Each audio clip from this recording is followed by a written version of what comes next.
We have just 1 week until the fantasy football playoffs. What is going on, fellas? It is week 14, running back tier list. I am back. I am not at my house. As you guys can see, I'm in Montreal, Quebec. But nonetheless, we are going to be going through my top 36 running back rankings tier list for week 14 of fantasy football. Let's get you guys into the fantasy playoffs. Let's secure those bye weeks. But before we get into it, let's hit the intro.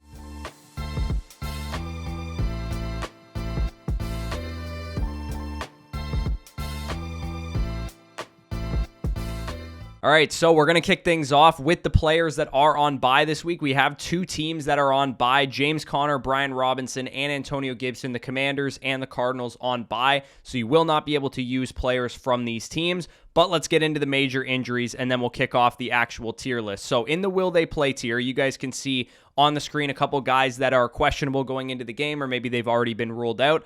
At first, we have Isaiah Pacheco. He's been officially ruled out already. Coach Andy Reid said that Clyde Edwards-Helaire will be the starting running back this week. It should be a good opportunity to showcase him for free agency, is what Coach Andy Reid said. So Isaiah Pacheco not going to be available to you guys. If Clyde Edwards-Helaire is on your waiver wire, maybe go in and put a claim for him. He should be at least a volume low-end RB2 flex play, as I'll get into later on in this video.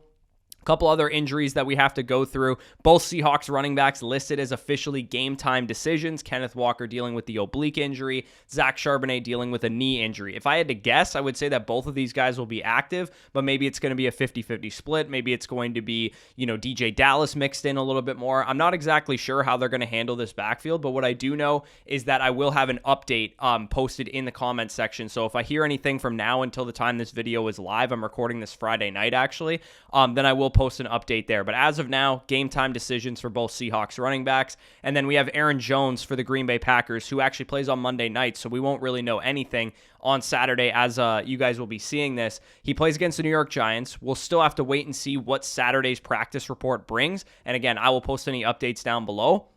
But it looks like he's trending in a positive direction, so I would say good chance he ends up suiting up on Monday night. If he doesn't, then of course, A.J. Dillon should be like a flex play type of option. And then finally, Jonathan Taylor has been officially ruled out for this game. Zach Moss will get the bulk of the work for the Indianapolis Colts. So let's get things kicked off with the actual tier list itself. The running backs 1 to 12, my locked-in running back starts. Below, you guys can see a lot of the guys that have good matchups: Christian McCaffrey, Jahmyr Gibbs, Austin Eckler, Devon Achane, Saquon Barkley, Alvin Kamara, Kyron Williams, and Zach Moss. Those are the types of guys that you can expect maybe an overperformance from among this top 12 group. And then the guys that are in high-scoring game environments: Tony Pollard, Devon Achane, CMC, Austin Eckler, and Jahmyr Gibbs. Those guys, again, you're going to want to be really excited about them. They're going to be in high-scoring game environments. And then guys that are in bad matchups, so maybe you want to downgrade expectations for them in our start-sit decisions if we need to go a little bit higher upside in other areas. Just keep this in mind. Bijan Robinson, Tony Pollard, Josh Jacobs, and Rachaad White not in great matchups, at least on paper. And I do like to highlight a guy or two, and in this case 3, from this tier as well to talk about some recent usage trends. My RB5 in these rankings is Devon Achane. It is the first game back for him, or it was last week, and he jumped right back into his full workload. The game was a blowout last week against the Washington Commanders, but I do expect a lot of this type of usage going forward in the coming weeks because Raheem Mostert is entering this game with an injury. He's listed as questionable for the game, and Devon Achane is the lead back, at least anytime he's been on the field, and 100% healthy. So if blowouts are the game script for Achane, we might have another one because they're 2 touchdown favorites against the Tennessee Titans. Regardless, I want Achane in my lineup. It looks like he's back healthy. We know he's explosive. We know he can break off long runs. We know he can score touchdowns, all that good stuff. You're going to definitely want to have him in your lineup. He is a top 5 running back play for me this week.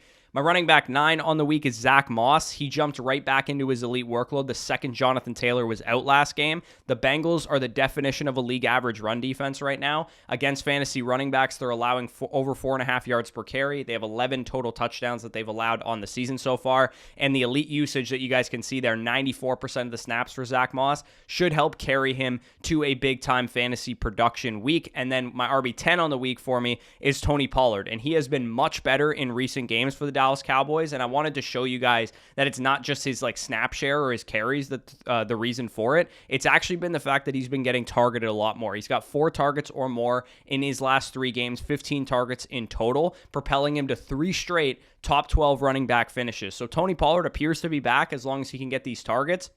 This Cowboys-Eagles game is not something that we would love to attack for Tony Pollard because it is a bad matchup on paper, but knowing that the game environment is 53-point over-under, Pollard is a top 10 option with a good chance of finding the end zone. So moving on to the high-end RB2s tier. So this is where we go a little bit more in depth with these players. I go 6 at a time, breaking down some of my starting options here. And of course, anybody that I have ranked higher than another person is who I would start over those players. So my high-end RB2s tier kicks off with DeAndre Swift, who is actually my start of the week this week. Same game environment as I just kind of talked about with Tony Pollard. On the other side of the field, we have DeAndre Swift, who may be in line for like a squeaky wheel gets the grease type of game. A lot of, talk about the Eagles not being able to run the ball this week, and the reason he's my start of the week is because I think they'll try and get back to that. And I think the backlash that they've gotten for not being able to run the ball will correct itself in this game. As I talked about on Thursday, this game is a trifecta. It's a 53-point over-under, which is the highest on the slate. It's the fastest-paced game on the slate, which is something we love for fantasy. And also,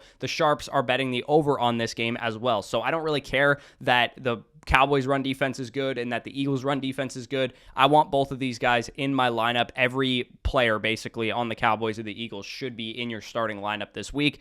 Running back 14 for me on the week is Joe Mixon. I looked pretty dumb last week after saying that his lifeboat is gone without Joe Burrow because Jake Browning just up and decided to be an elite quarterback on Monday night.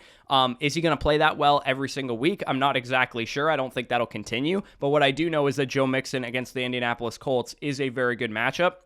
They rank 30th against fantasy running backs in adjusted fantasy points allowed. And of course, Joe Mixon has been getting a great workload all season. So he is a top 15 running back for me on the week. Running back 15 for me is Breece Hall, who is out here liking tweets of people saying that he's washed. Going to be an interesting performance to say the least. The Texans are the 5th easiest matchup on the slate, and Breece Hall gets Zach Wilson back, which I don't know if that's a good or a bad thing, but I can say anything's better than Tim Boyle at this point. So maybe I'm just coping, but I think Breece Hall should be back on track this week. The bottom line is he gets the workload, he gets the targets, and he's in a decent spot to have a productive game against the defense that is very exploitable on the ground. And on their own offensive side of the ball, they just lost Tank Dell, so they might not absolutely boat race the New York Jets on offense. So running back 16 for me on the week is Travis Etienne. He is officially listed as questionable this week, and along with his quarterback Trevor Lawrence, my guess is that both of them will go, and I'll post any updates in the comments. Both of them are, again, questionable, listed as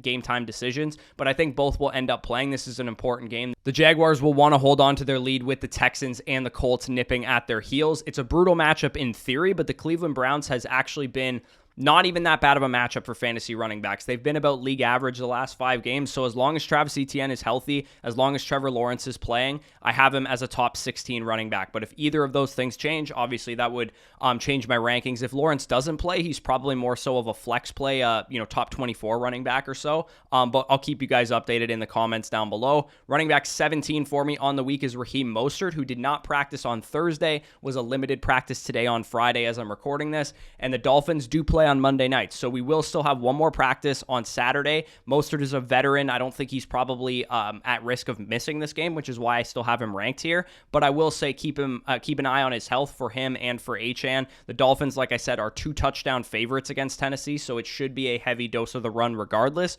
Pretty strong run defense, but I'd imagine they're probably not going to want to tackle either of Raheem Mostert or Devon Achane in the second half if they're getting absolutely killed. So both of these guys, great starts this week. Running back 18 for me on the week is David Montgomery. Montgomery's usage has spiked the last week or so, and we've seen his game plan and the way that the Lions have operated this offense change, because early on for the last couple games, it was Jahmyr Gibbs getting the primary workload, but recently we've seen David Montgomery shift into that workload a little bit, and Detroit Lions, Chicago Bears the last couple years has been notoriously shootout central, and of course, David Montgomery, it's a revenge game for him. He used to play for the Chicago Bears, and he went for 100 total yards and a touchdown earlier this season against the Bears the first time. So really like David Montgomery as a solid starter this week. Now let's move on to my low-end RB2s. My running back 19 for me on the week is Javonte Williams. He's getting such great usage lately, and he has such a great matchup against the Chargers. I almost made him my start of the week. I think he's a really, really good option. My prediction is actually that the Broncos will probably win this game handedly. This might be the straw that breaks the Brandon Staley camel's back, and he ends up getting fired after this one, after Javonte Williams and P. Ryan and all these guys shred the Chargers on the ground. So I actually really do like Javonte Williams this week. I think he could have a monster game. Running back 20 for me on the week is Derrick Henry. It's a good matchup, but as I kind of already touched on with a few of the other guys, they're 2 touchdown underdogs against the Dolphins. Henry might still, be a very good option because if they can keep this game close, he could find the end zone. He could have 20 plus carries, but it's also possible that he's riding the pine in the third quarter because the Dolphins are kicking the shit out of the Tennessee Titans. So keep that in mind with Derrick Henry, high range of outcomes type of player this week. My running back 21 on the week is Jaylen Warren, who obviously already played on Thursday Night Football. He had like 8 PPR points. It wasn't a very good outing for him, but I did rank him somewhat aggressively because Najee Harris was coming into the game with an injury, but you live and you learn. He locked in at my RB21. Running back 22, James Cook is the guy that I have here. Weird that his snaps have actually declined in recent games, but he's been much better for fantasy. It's a high-scoring game against Kansas City. Should be a solid spot for James Cook to do some work this week. So definitely want all of my Buffalo Bills, all of my Kansas City Chiefs in the lineup for that game. It's a must-win game for the Buffalo Bills, and I'm sure they're going to want to go to Kansas City and get a statement win and keep in the playoff hunt. So my running back 23 on the week is Jerome Ford, guy who's been relatively consistent. If you look at his last couple games, he's been like over 10 PPR points in every single one. We haven't really seen a pop game from him, but we did actually just see the Jacksonville Jaguars defense get shredded by Joe Mixon. Maybe the same is in store for Jerome Ford. I expect Joe Flacco to be the starting quarterback. I expect Jerome Ford to get 50, 60, 70% of the snaps as he always does, and he should be a pretty decent option this week. So if you need a flex play, he's a good option. Running back 24 for me on the week is Ezekiel Elliott, who already played on Thursday Night Football. And if you guys got demoed by Ezekiel Elliott like I did on Thursday Night Football, go ahead and leave a like down below. 140 total yards, 7 catches on 8 targets, and a touchdown. I did not see Ezekiel Elliott being a week winner, league winner in the year 2023, but this is the point of life that we're at right now. So big game for Zeke. I wish I would have ranked him a little bit higher, but I still think RB24 was relatively aggressive given what other people probably thought of him and that game environment, but he had a great game nonetheless. Now we get into my flex plays. Running back 25 for me is Keaton Mitchell. The usage has trended towards Keaton Mitchell of these 2 Ravens running backs. Prior to the bye week, he actually outsnapped Gus Edwards, which is the first time that's happened all season. The Rams are a decent matchup, and you're kind of hoping for like a long touchdown, hoping for some explosive plays out of Keaton Mitchell. So he's a decent option this week. Running back 26 for me on the week is Chuba Hubbard. The Saints are sneakily a top 6 matchup for fantasy running backs over the past 5 games. So I might actually even move Chuba Hubbard up a little bit because he has 2 games in a row now of 20 plus PPR points, 64% of the snaps the last 2 games, and he actually has a pretty good matchup even though it doesn't look good on paper. So Chuba Hubbard, a guy that I think you can absolutely start, and I would say right off the top of my head, I'm probably going to move him ahead of Jerome Ford and ahead of Keaton Mitchell, so keep that in mind with Chuba Hubbard. Running back 27, Alexander Mattison. Justin Jefferson appears to be back, so that's good news for Mattison as the goal line back of this team.